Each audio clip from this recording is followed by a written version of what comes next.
Garrett Blevins here with week 3, day 2 of this first TSA cycle.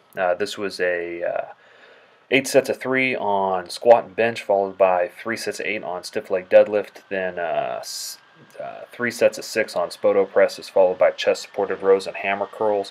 My overall volume was up almost exactly 5,000 pounds this day, though I think only about 2,500 of that was barbell volume. The rest was the increase on the assistance exercises. And you'll notice in this clip, the camera's a little higher than it usually is, and depth looks kind of right on point here. You'll notice that I was actually going quite a bit deeper than usual on this day when I put the camera down at hip height. It also just goes to show how deceptive camera angles are. If it's filming from above the hip, it can really throw you off. So depth was the main focus on this day. It was supposed to be a speed day, 8 sets of 3 with 5:15, but these reps were really difficult, especially taking them this low. I'm sure I have some fatigue building up from all the work that I've been doing in this training cycle, but this was definitely a tough day. I was sore afterwards, especially sore in my upper back, actually. I think a lot of the assistance work is starting to build up fatigue. It's not unmanageable at this point, but I'm definitely starting to feel it, hoping that that'll translate into some good gains later on. The reason why I'm focusing on depth is as I think about competing and what my goals are for this year and next year, I'm looking at IPF competition. And I've looked at quite a few videos and seen what squats will pass and what squats will not pass in the IPF. And I think I just need to hold myself to a higher standard of squat depth. And so I'm going to be working on that throughout this training cycle. Bench was pretty simple. 8 sets of 3 with 365. Didn't record a lot of sets, just the one. It's more of the same.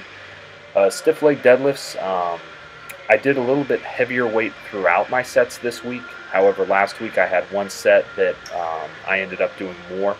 I did the first set without a belt and then put the belt on for the last 2. On this day I was able to actually utilize the belt properly, I think, because it helped quite a bit and felt pretty easy. So I'll try to get maybe closer to 385 and the 405 range on these sets of 8 next week, maybe up to 385. I think that'll be there. It's not too difficult, though I am finding that my flexibility is pretty bad. I do have to bend my knees a little bit to get all the way to the ground, but I'm okay with that.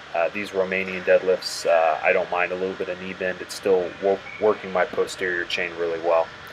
Here you see the last set. This is the heaviest I went. You'll have to look back in the sheet at the beginning to know what this is. I think it's either 355 or 365, but even with this weight, it was pretty easy. I remember previous weeks, I've been a lot more taxed by the end of the 8 reps.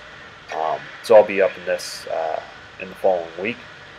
I then finished up the day with Spoto presses, and these I worked, I believe, with 355. What is that? 325, 355. Yeah, 355, 3 sets of 6, and I held the last rep on each of these sets a little longer than the rest of the reps. It was pretty easy. I'll be able to move this up probably another 5 or 10 pounds next week, I think, as long as the fatigue debt doesn't get too great and I start kind of dropping strength. I still feel like I'm coming out of that test where I did the mock meet in the gym, and I'm kind of regaining my strength and now moving forward. I'm excited to get into the next training block as well. I was looking through, again, just sometimes it's fun to Google search what does the Bible have to say about whatever, and I put work in there, so what does the Bible have to say about work? And came up with this proverb, and it kind of made me chuckle to myself because it's just about staying hungry. A worker's appetite works for him. His mouth urges him on.